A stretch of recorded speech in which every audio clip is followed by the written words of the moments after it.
नमस्कार दोस्तों, मैं हूं आपका दोस्त संचित। स्वागत करता हूं इस प्लेलिस्ट में।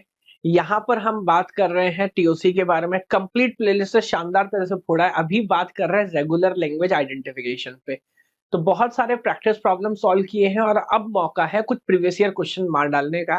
बिकॉज जब तक पीवाईक्यू नहीं सॉल्व करोगे ना, जो इंपॉर्टेंट एग्जाम्स है उनके, तब तक आपको नेक्स्ट लेवल कॉन्फिडेंस नहीं आएगा। तो इस वीडियो के अंदर आगे बढ़ता हूँ, 3 मेजर प्रॉब्लम सॉल्व करेंगे। चैप्टर्स भी आपको वीडियो के नीचे नजर आ रहे होंगे। गेट 2008 का एक क्वेश्चन है, देन 2001, देन 2001। तो थोड़ा पुराने क्वेश्चन है बट इंपॉर्टेंट और पैटर्न में मजा आपको आएगा। एंड देन जो हमारा रिचुअल है, फाइनली बाद में बात करेंगे होमवर्क क्वेश्चन। तो क्वेश्चन देखिए, गेट 2008 2 मार्क क्वेश्चन है। मैं स्क्रीनशॉट ही यूज कर रहा हूँ पेपर से। आप 2 मिनट सोच लीजिए, वीडियो को पॉज करिए, खुद से ट्राई करिए। नहीं होगा तब आगे बढ़िएगा, हुआ तो भी बढ़िएगा देखने के लिए कि सही क्या क्या गलत। अगेन डायरेक्ट क्वेश्चन है, कोई लाग लपेट वाली बात नहीं। Which of the following are regular sets. अब कुछ लोग हालांकि इसमें कंफ्यूज हो सकते, सर रेगुलर सेट क्या होता है। अब रेगुलर लैंग्वेज, लैंग्वेज भी तो सेट ही है। बोले तो नहीं, language is nothing but a set of string. तो वो थोड़ा मजा लेना चाह रहा है, रेगुलर लैंग्वेज ना बोल के रेगुलर सेट बोल दिया, तो काइंड ऑफ एक ही बात है। चार आपके पास पैटर्न है, एक एक करके शुरू करता हूं। ए का पावर एन, बी का power M, N is greater than equal to 0 and M is greater than equal to 0। सोचने की बात है, क्या इन दोनों में आपस में कोई कंपैरिजन है क्या। नहीं सर, एन और एम में आपस में तो कोई कंपैरिजन नहीं है, दोनों इंडिपेंडेंट है। क्या याद रखना है, एक तो ऑर्डर याद रखना है कि पहले ए आएगा, पहले ए आना चाहिए, उसके बाद बी आएगा। और ए कितना भी हो सकता है, 0 1 2 3 4 5 6 7 चलेगा। बी जो है वो इवन वाला पैटर्न है, 0 2 4 6 इसमें चलेगा। तो कैसे काम करूं सिखा देता हूं। अब आप मुझे बताओ, ए आएगा, ए पे लूप लगा लो। मुझे लग नहीं रहा इसमें कोई प्रॉब्लम है। ए घूमता रहेगा घूमता रहेगा घूमता रहेगा। एप्सिलॉन पे स्टेट चेंज करो और what you can do on B, ये लीजिए बात खत्म हो गई। बी पे ऐसा कुछ कर सकते हैं, हाँ के ना। तो मेरे ख्याल से बहुत सिंपल पैटर्न है और बहुत शानदार तरीके से काम करेगा। तो ये तो पक्का रेगुलर है, इसमें कोई डाउट होना नहीं चाहिए। और जो इसको रेस्पेक्ट ना करे, हम उसकी रेस्पेक्ट नहीं करेंगे। तो कम से कम एक बात है, ऑप्शन डी बाहर हो जाता है। अब ये तो अगले दोनों केस में क्लियर कट कंपैरिजन है, इसमें ना आप कुछ कर सकते ना मैं कुछ कर सकता। ए का पावर एन, बी का power M and N is equals to 2m। कैसे करेंगे सर। ए का पावर एम, बी का power N, N is not equal to M. तो मैं समझा चुका हूं आपको बार बार, किसी भी तरह का कंपैरिजन इनफाइनाइट डोमेन में हमसे करना पॉसिबल नहीं है। हम नहीं कर पाएंगे सर ये, और नहीं कर पाएंगे तो अगेन ये दोनों हो गए। मार्क करते चल तू, this is non regular, this is non regular and this was regular. तो अब दोनों को बाहर कर दो भाई। सेकंड भी नहीं हो सकता आंसर में, और थर्ड नहीं हो सकता। तो सेकंड तो कहीं है ही नहीं। ओ माय गॉड, ये क्या है। सेकंड के ऑप्शन में है नहीं तो दिया क्यों था, कोई बात नहीं। अभी ये बचा, ये क्या कह रहा है, एक्स सी वाई और वाई कॉमा एक्स, सॉरी या X comma Y belong to A comma B का होल स्टार। तो ये कोई कॉम्प्लेक्स बात नहीं। इसका मतलब क्या हुआ बोलो, पहले कितना भी ए कॉमा बी आएगा, हाँ के ना, फिर आएगा सी जिस पे मैं काइंड ऑफ स्टेट चेंज कर लूंगा, फिर दोबारा कितना भी ए कॉमा बी आएगा, I think that will be all. उसके बाद इसके ऊपर कोई काम करने की जरूरत नहीं है। तो बहुत सिंपल पैटर्न और बहुत सिंपल तरह से ही हमने आई थिंक इसके ऊपर काम किया है। तो विदाउट डाउट ये तो रेगुलर हो गया सर। सो आंसर क्या है, आंसर सी नहीं है, आंसर हो गया ए, यानी कि फर्स्ट एंड फोर्थ। तो बहुत सिंपल पैटर्न है और बहुत शानदार तरह से हमने काम किया। बट भूलिए मत, ये पहला क्वेश्चन है, भी 2 और करने हैं। ये है सर सबका बाप, बहुत प्यारा, बहुत साधारण, भेस बदल के आया बट उठा के पटक देगा आपने लाइटली लिया तो अगेन वीडियो पॉज करो, एक बार ट्राई करो, फिर मैं आगे बढ़ रहा हूँ। नाउ 0 का power 2n and n is greater than equal to 1। मुझे नहीं लग रहा है इसमें कोई प्रॉब्लम है, कई बार हम कर चुके हैं। तो बात कर रहा है इवन नंबर ऑफ जीरोस की, इवन ही तो हुआ ना, 1 से शुरू कर रहा है। ऐसा कर लेता हूं, तो लूप नहीं लगाता, सिंगल 0 आएगा, आगे बढ़ा, फिर 0 आया, आगे बढ़ा, final, and then you can do this. तो 1 2 एक्सेप्ट, 3 4 एक्सेप्ट, 5 6 एक्सेप्ट चलता जाएगा। ये रेगुलर है, और ये रेगुलर है तो इसमें कोई टेंशन होना नहीं चाहिए। S1 तो करेक्ट है। अगर कोई S1 को रेगुलर ना बोले तो उसकी मत सुने। और ये दोनों बाहर हो गए। अब सवाल है कि S2 रेगुलर है कि नहीं। बहुत अच्छा एग्जांपल, ध्यान से देखिए क्या बोल रहा है।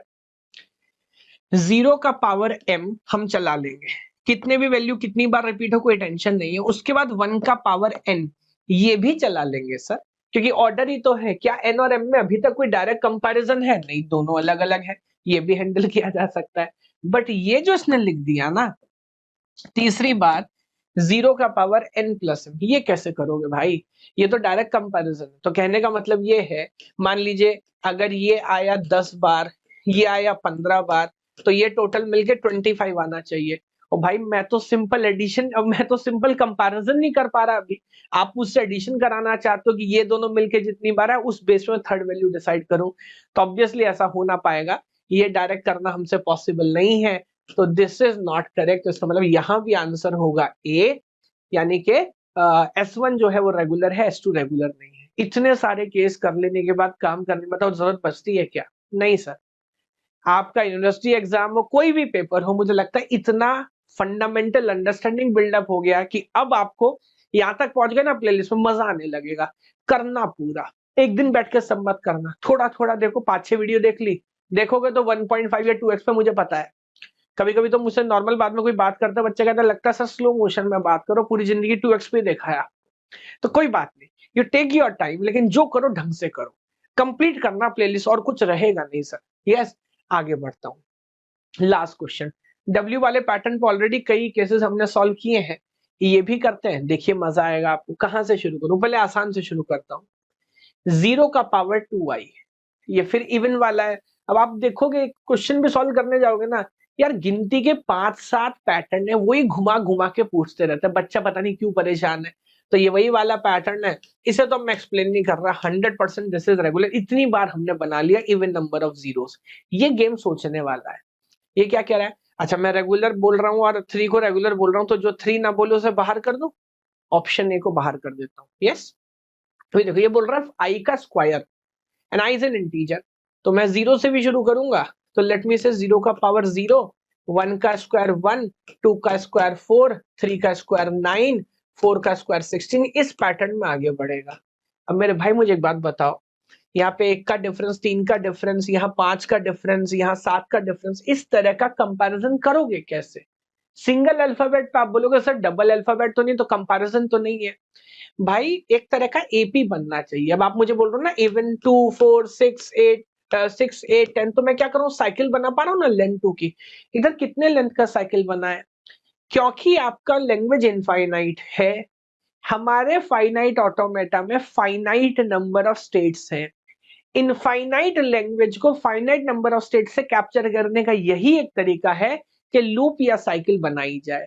लेकिन यहां पर लूप या साइकिल कांस्टेंट लेंथ की नहीं है, इसको नहीं पचा पाएंगे। कंक्लूजन ये मानिएगा अपने मन में, जब भी सिंगल अल्फाबेट पर क्वेश्चन पूछे ना, जैसे यहाँ पूछ ले 2 की power n, under root n लिख दे, बोलते प्राइम नंबर, ये सब वो पैटर्न है जो हम नहीं कर सकते क्योंकि ये एक सीक्वेंस में नहीं चल रहे। तो जो जो L4 को रेगुलर बोले उन्हें बाहर कर दो। अब मजे की बात है कि इसका मतलब मैं सीधे आंसर डी पे पहुंच गया है ना। फर्स्ट और सेकंड करने की जरूरत नहीं, बस अभी तो प्रैक्टिस के लिए कर रहे तो समझाता हूँ। L1 क्या कह रहा है? डब्ल्यू, बीच में कोई सी एक्स कुछ ड्रामा किया है क्या? नहीं किया। तो भाई कैसे करेंगे? यहाँ कुछ जादू थोड़ी चल रहा है। डब्ल्यू का मतलब सोचिए क्या हुआ, दो स्ट्रिंग है, दोनों में कोई सेपरेटेड नहीं है। मुझे एक ऐसा मशीन बनाना है कि पहले एक स्ट्रिंग आए डब्ल्यू, ए बी, ए कुछ भी आ सकता है, मैं उसको पहचान लूं, फिर मुझे समझ आ जाए डब्ल्यू कहाँ खत्म हुआ, फिर मैं दूसरा डब्ल्यू स्टार्ट करूं और उस पर काम कर पाऊं। कैसे करेंगे? नहीं हो पाएगा सर। दूसरा पैटर्न देखिए, डब्ल्यू, एक स्ट्रिंग मेरे पास है, पहले उस पर काम करूं, उसको पहचानूं, फिर मैं समझूं कि स्ट्रिंग कहाँ खत्म हुआ, और फिर दूसरा पैटर्न मानो डब्ल्यू उसके रिवर्स पे काम करने लगूं। Again this thing can not be handled. दोनों के दोनों क्लियर कट डायरेक्ट केस है, हालांकि मैं पहले ही पता था, बट स्टिल अब हम ज्यादा कॉन्फिडेंट है। करेक्ट आंसर हो जाता है option D, which is like L3, है ना। तो मुझे लगता है अच्छा केस था, इसमें भी कुछ खास कंफ्यूजन आपको हुआ नहीं होगा। बहुत शानदार तरीके से एकदम पैटर्न पे काम किया है हमने। Okay, now this brings us to a homework question. सारे पैटर्न सॉल्व कर ही लिए, अब कुछ ना कुछ तो आपसे होमवर्क में पूछूंगा। तो गेट 2007 2 मार्क क्वेश्चन है, साइड में हो जाता हूं ताकि आप एक एक स्टेटमेंट, एक एक ऑप्शन ढंग से देख पाए, समझ पाए, इस पे काम करिए। अभी तक जितने भी क्वेश्चन सॉल्व किए हैं उन सबको रिवाइज करिए, पूरी प्लेलिस्ट देखिए लगातार, और औरों के साथ शेयर भी करिए।